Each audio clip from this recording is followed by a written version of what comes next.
नमस्कार। विद्या news line में आपका स्वागत है। प्रयागराज के माघ मेले में जो शंकराचार्य और सरकार के बीच रस्साकसी शुरू हुई थी, वो अभी जारी है। इतनी बात जरूर हुई है कि अब प्रशासन की तरफ से कोई नोटिस नहीं दिया जा रहा है और उनका दरवाजा नहीं खटखटाया जा रहा है, लेकिन झगड़ा खत्म नहीं हुआ है। दोनों में से कोई पक्ष झुकने को तैयार नहीं है। इस बीच सबसे बड़ा जो काम हुआ है, खास तौर से शंकराचार्य अभिमुक्तेश्वरानंद के फेवर में, कि जो शंकराचार्य पद उनका विवादित था और प्रशासन ने नोटिस देकर के पूछ लिया, ये बात बाकी तीनों शंकराचार्यों को भी बुरी लगी है।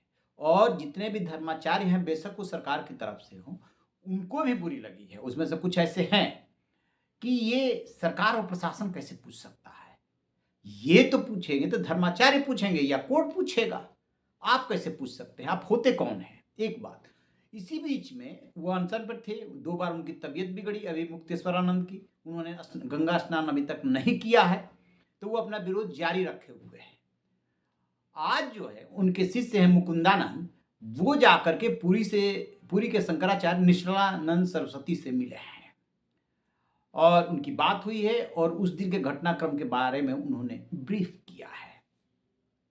अब खबर आ रही है इसी से जुड़ी हुई कि अभी मुक्तेश्वरानंद और निश्चलानंद सरस्वती की मुलाकात हो सकती है। तो हो सकती है तो फिर क्या खिचड़ी पकने वाली है? तो जैसा कि मैंने आपसे बताया कि पहले भी 2 शंकराचार्य, जो द्वारका के शंकराचार्य है सदानंद जी, वो तो इन्हीं के गुरु भाई हैं। स्वरूपानंद सरस्वती के दोनों शिष्य हैं, एक ही साथ दोनों बने थे। और जो श्रृंगेरी के शंकराचार्य हैं, भारतीय तीर्थ महाराज, वो भी ये इस बात को स्वीकार कर रहे हैं कि हाँ, ये शंकराचार्य हैं।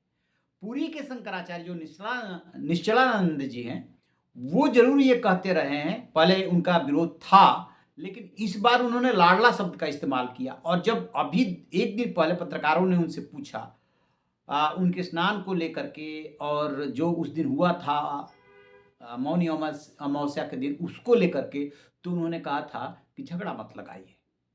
और एक बात साथ में ये भी जोड़ी थी कि स्नान के लिए किसी को मना नहीं किया गया है, ताम झाम को लेकर के कुछ हुआ था। तो एक अंडरस्टैंडिंग बन गई।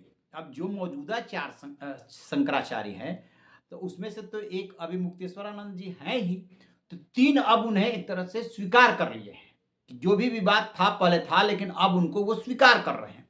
तो इस झगड़े में सबसे बड़ी उपलब्धि अभी मुक्तेश्वरानंद के लिए ये हुई है कि वो 3 शंकराचार्य ने स्वीकार की। अब बात आती है कि किस लिए ये मुलाकात हुई है और किस लिए फिर दोनों शंकराचार्यों की मुलाकात होने वाली है। तो आपको बता दें कि 10 मार्च को दिल्ली में चारों शंकराचार्य एक मंच पे आने वाले हैं। मुद्दा है गोरक्षा का, और बहुत दिनों से ये डिमांड है। ये वही गोरक्षा का मुद्दा है जिसके लिए करपात्री जी ने लाठियां खाई थी और उन्होंने तत्कालीन प्रधानमंत्री इंदिरा गांधी को श्राप दिया था और वो श्राप लग भी गया। तो इनका कहना ये है कि जो बीजेपी है या आरएसएस है, वो तो गोरक्षा का दावा करता है और उसी की राज में बीफ का एक्सपोर्ट हो रहा है। तो ये कैसी सरकार है? तो वो हुंकार भरने वाले हैं 10 मार्च को। और यदि चारों शंकराचार्य एक मंच पर आते हैं, तो ये जो है 1779 और 2007 के बाद तीसरा महाजुटान होगा। मतलब जब एक ही मंच पे चारों शंकराचार्य होंगे। तब जब 2007 वाली घटना हुई थी, वो हुई थी राम सेतु को लेकर के। उस समय नाराजगी उपजी थी। शंकराचार्यों में एक बात को लेकर के और जो है नाराजगी है सरकार से। कोई कुछ बयान नहीं दे रहा है, लेकिन नाराजगी है इस बात को लेकर। याद कीजिए, प्राण प्रतिष्ठा अयोध्या में जो हुई थी, उसमें चारों शंकराचार्य नहीं पहुंचे थे। और इशू क्या बना था? इशू ये बना था कि इन लोग का मानना था, उसमें से 2 का, खास तौर से पूर्व वाले शंकराचार्य का और इनके ज्योतिष पीठ के शंकराचार्य का, कि अधूरे मंदिर में कभी प्राण प्रतिष्ठा नहीं होती है। तब कंस्ट्रक्शन चल रहा था, कुछ पोर्शन कंप्लीट हुआ था। और ये भी पुरी के शंकराचार्य ने कहा था कि ये काम जो है वो प्रधानमंत्री का नहीं, धर्माचार्यों का होता है और विधि विधान से होना चाहिए। यदि विधि विधान से नहीं होता है तो फिर देवता नाराज होते हैं। लेकिन चूंकि उसका पॉलिटिकल माइलेज लेना था सरकार को, लिहाजा उसको आनंद फानंद में किया गया था। तो वो भी नाराजगी है। उसी में विश्व हिंदू परिषद के कुछ नेताओं ने बयानबाजी की थी। जो मौजूदा अध्यक्ष हैं आलोक कुमार, इनका भी बयान आया था और चंपत राय ने तो बहुत ही तीखा बयान दिया था कि शंकराचार्य जो हैं वो शैव हैं और जो ये लोग हैं वो रामानंदी का प्रोग्राम है, यानी कि वैष्णव वाले। तो उस पे भी विवाद हुआ कि आप ये कहने वाले कौन होते हैं। माना ये जाता है कि जो वेद और सनातन संस्कृति है उसके संरक्षा के लिए ही आदि शंकराचार्य ने इन चारों पीठों की स्थापना की थी। मेन जो सनातन के रक्षा के वो माने जाते हैं वो यही शंकराचार्य माना जाते हैं और इसके लिए ये लोग काफी संघर्ष भी किए हैं। तो ये बात बुरी लगी थी। तो आप और अब जो अभी मुक्तेश्वरानंद के साथ हुआ है वो भी बात बुरी लगी है कि ऐसे व्यवहार नहीं होना चाहिए था। उनके बटुकों का शिखा खींच खींच करके जैसे पिटाई हुई, उनके साथ जो व्यवहार हुआ वो इन लोगों को ठीक नहीं लगी है, किसी को भी ठीक नहीं लगी है। हाँ, यदि कुछ नहीं हुआ होता, बहुत तरीके से इस मसले को सुलझा लिया गया होता, तब अभी मुक्तेश्वरानंद कटघरे में होते। क्यों? क्योंकि बाकी साधु संत और शंकराचार्य भी वहां गए हैं, तो वहां से वो पैदल जाकर के स्नान कर रहे हैं, कहीं कोई दिक्कत नहीं है। आप क्यों गए उस पे पालकी पर सवार होकर के? लेकिन उनके साथ जो घटना हुई उसके बाद तो पहले वाली घटना दब गई, यानी कि उन्होंने जो कुछ भी किया उस पे उतना लोगों का ध्यान नहीं है। ध्यान किस पे है? बटुकों की पिटाई पे। ध्यान किस पे है? जो पुलिस प्रशासन ने व्यवहार किया है उस पे कि शंकराचार्य के साथ आप ऐसा व्यवहार नहीं कर सकते। और यदि उनका शंकराचार्य पद विवादित भी है तो भी ये सरकार को पूछने का हक नहीं है। जब हाई कोर्ट और सुप्रीम कोर्ट में, तो सुप्रीम कोर्ट डिसाइड करेगा, आप कौन होते हैं। तो कहने का मतलब ये कि यदि 10 मार्च को चारों शंकराचार्य गो रक्षा के लिए जुटते हैं तो ये सिर्फ योगी सरकार के लिए नहीं बल्कि मोदी सरकार के लिए भी एक बहुत बड़ी हुंकार होगी। और आंख में आंख डाल करके चारों शंकराचार्य पूछेंगे कि आखिरकार ये गो हत्या कब बंद होगी। और ये तो इनके उसमें एजेंडे में है, फिर क्यों बोल नहीं रहे हैं। सत्ता में आने के बाद क्या मजबूरी हो जाती है, क्या उसे रोक नहीं सकते?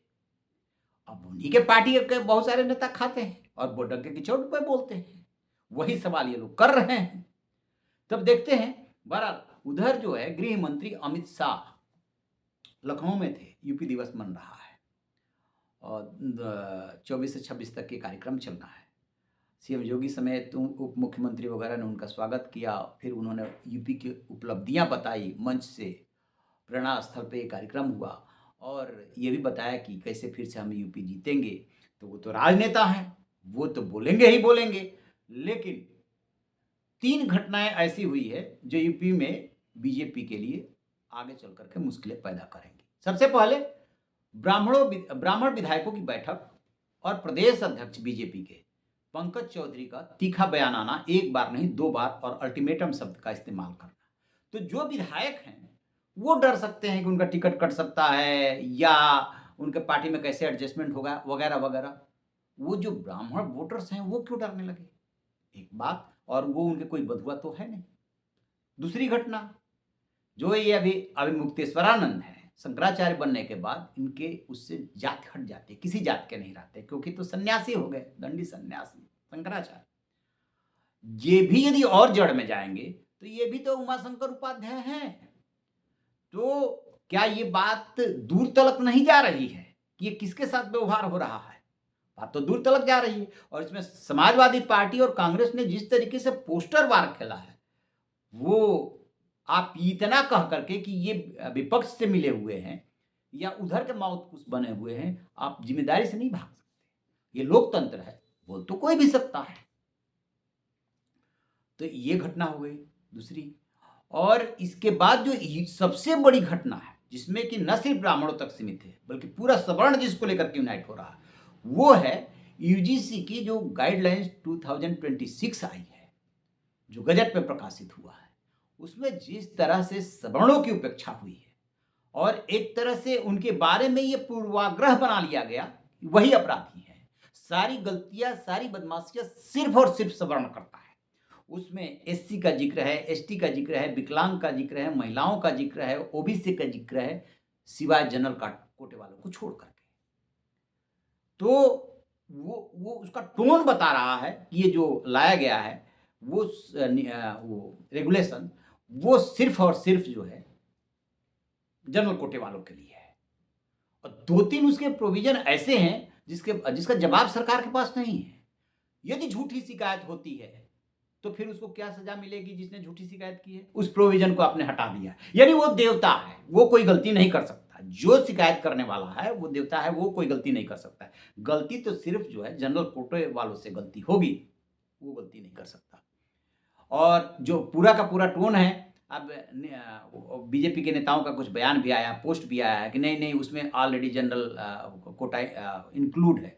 तो भाई जब इंक्लूड है तो जैसे और वर्गों का ज़िक्र किया गया है, वैसे आपने क्यों नहीं ज़िक्र किया यूआर, अनरिज़र्व?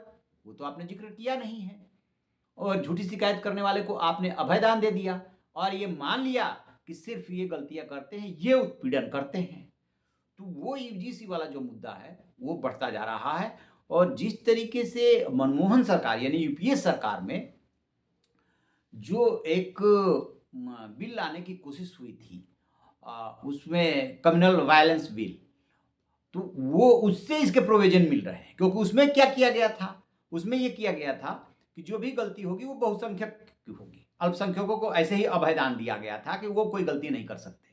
जो इनका चल कर के आगे चाहे कोई दंगा होता है, चाहे कोई उत्पीड़न होता है तो बस बहुसंख्यक ज़िम्मेदार होगा। ठीक इसमें ऐसे ही प्रोविज़न किया गया है। ये बहुत बड़ा मुद्दा बनने वाला है।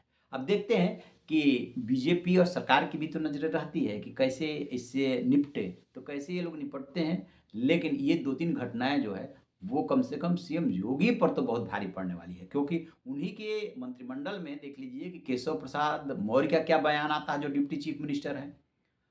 और ब्रजेश पाठक का क्या आता है और जो प्रदेश अध्यक्ष हैं पंकज चौधरी का क्या आता है।